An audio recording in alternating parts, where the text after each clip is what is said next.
ਇੱਕ ਛੋਟੀ ਬੱਚੀ ਨੇ ਦਾਸ ਨੂੰ ਸਵਾਲ ਕੀਤਾ। ਕਹਿਣ ਲੱਗੀ, ਗਿਆਨੀ ਜੀ, ਮੇਰੇ ਦਿਮਾਗ ਦੇ ਵਿੱਚ ਇੱਕ ਸਵਾਲ ਹੈ।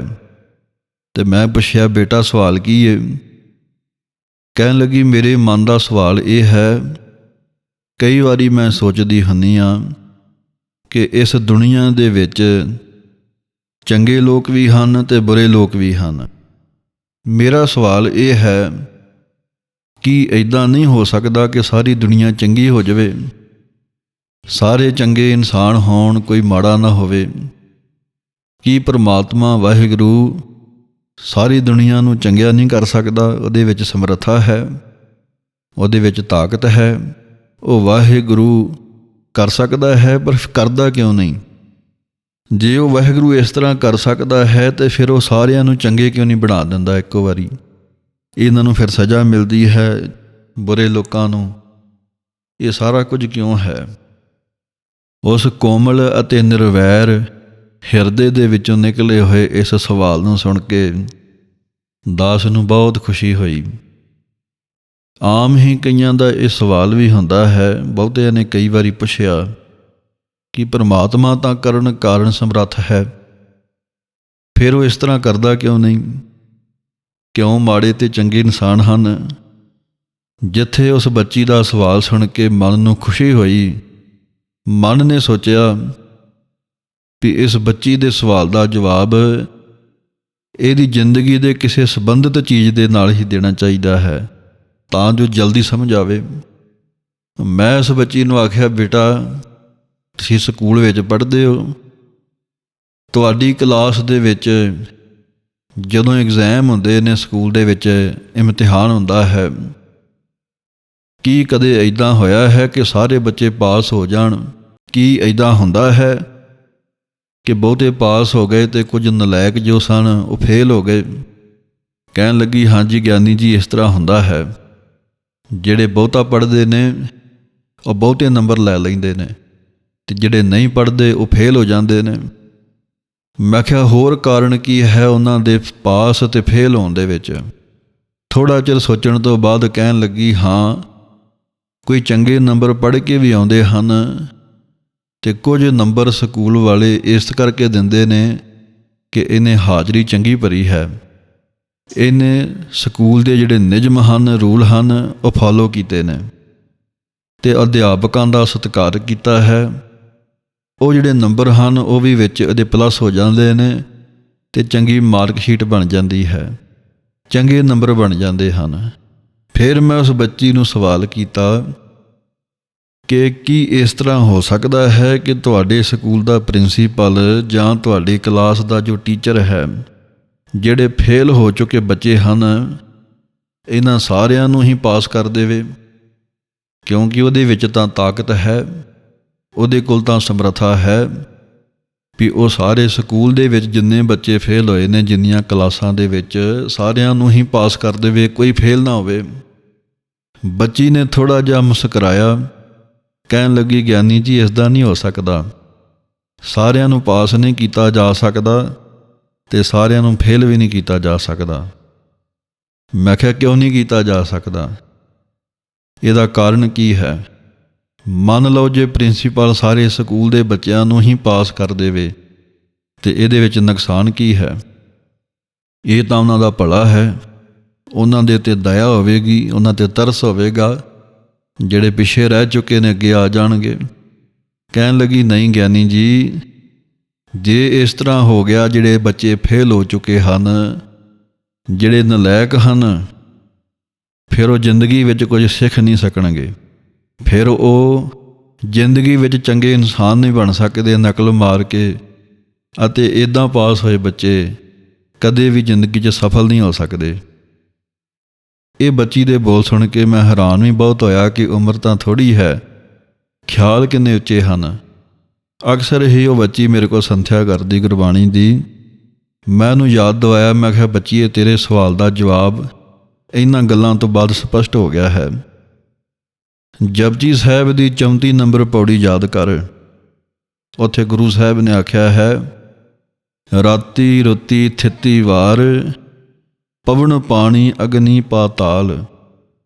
ਤਿਸ ਵਿੱਚ ਧਰਤੀ ਥਾਪ ਰੱਖੀ ਧਰਮਸਾਲ।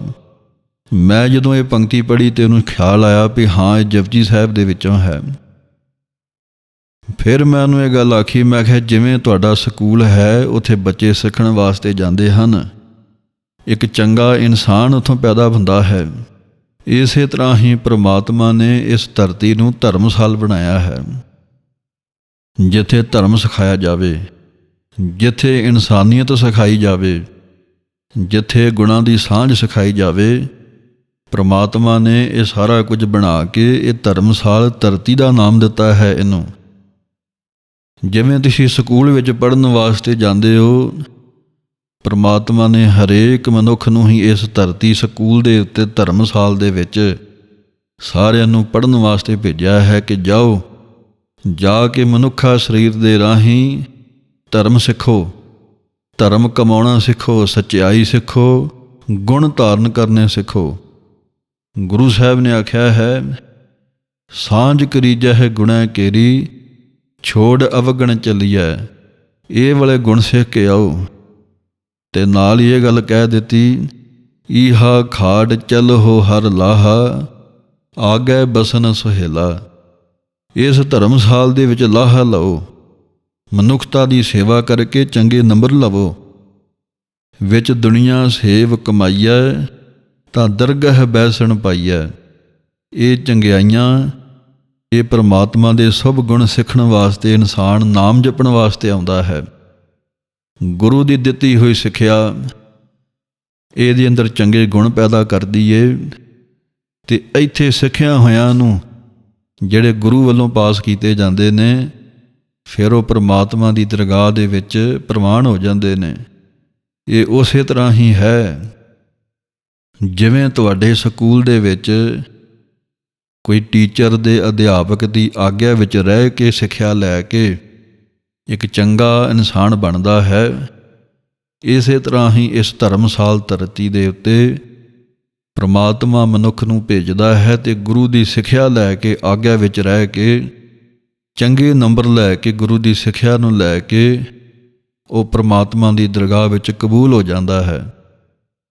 ਜਿਵੇਂ ਤੁਹਾਡੇ ਸਕੂਲ ਦਾ ਪ੍ਰਿੰਸੀਪਲ ਤੁਹਾਡੇ ਸਾਰੇ ਸਕੂਲ ਦੇ ਬੱਚਿਆਂ ਨੂੰ ਪਾਸ ਨਹੀਂ ਕਰ ਸਕਦਾ, ਇਸੇ ਤਰ੍ਹਾਂ ਹੀ ਉਹ ਵਾਹਿਗੁਰੂ ਚਾਹੁੰਦਾ ਹੋਇਆ ਵੀ ਪਾਸ ਕਰ ਸਕਦਾ ਹੈ, ਲੇਕਿਨ ਉਹ ਚਾਹੁੰਦਾ ਹੈ ਕਿ ਇੱਥੇ ਗੁਰੂ ਦੀ ਸ਼ਰਨ ਵਿੱਚ ਜਾ ਕੇ, ਇਸ ਧਰਤੀ ਧਰਮਸਾਲ ਦੇ ਵਿੱਚ ਜਾ ਕੇ ਕੋਈ ਚੰਗੇ ਗੁਣਾਂ ਦੀ ਸਾਂਝ ਕਰਕੇ ਜੀਵਨ ਦੀ ਬਾਜੀ ਨੂੰ ਜਿੱਤ ਕੇ ਮੇਰੇ ਕੋਲ ਆਵੇ, ਮੈਂ ਉਹਨੂੰ ਪ੍ਰਵਾਨ ਕਰਾਂਗਾ।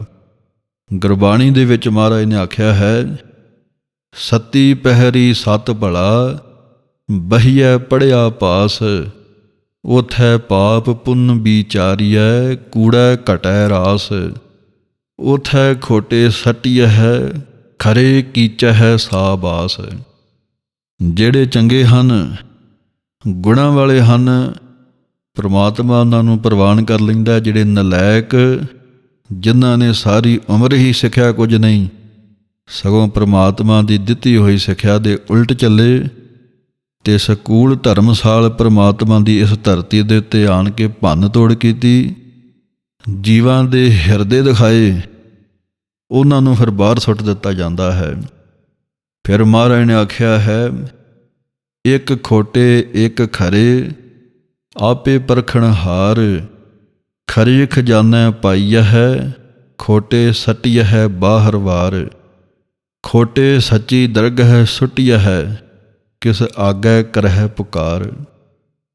ਇਹ ਸਾਰੀਆਂ ਗੱਲਾਂ ਨੂੰ ਸੁਣ ਕੇ ਬੱਚੀ ਬੜੀ ਖੁਸ਼ ਹੋਈ, ਕਹਿਣ ਲੱਗੀ, ਹਾਂਜੀ ਸਮਝ ਆ ਗਈ ਹੈ ਕਿ ਪਰਮਾਤਮਾ ਸਾਰਿਆਂ ਨੂੰ ਮਾਫ਼ ਕਿਉਂ ਨਹੀਂ ਕਰਦਾ।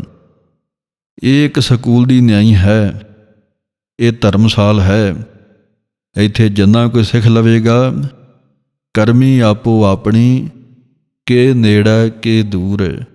ਜਿਨੀ ਨਾਮ ਧਿਆਇਆ ਗਏ ਮਸਕਤ ਕਾਲ, ਨਾਨਕ ਤੇ ਮੁਖ ਉਜਲੇ ਕੀਤੀ ਛੁੱਟੀ ਨਾਲ। ਇੱਥੇ ਆਣ ਕੇ ਚੰਗਿਆਈਆਂ ਸਿੱਖਣੀਆਂ, ਗੁਣ ਸਿੱਖਣੇ, ਨਾਮ ਜਪਣਾ, ਸੇਵਾ ਕਰਨੀ, ਇਹ ਪ੍ਰਭੂ ਦੀ ਦਰਗਾਹ ਵਿੱਚ ਥਾਂ ਦਿੰਦੀ ਹੈ।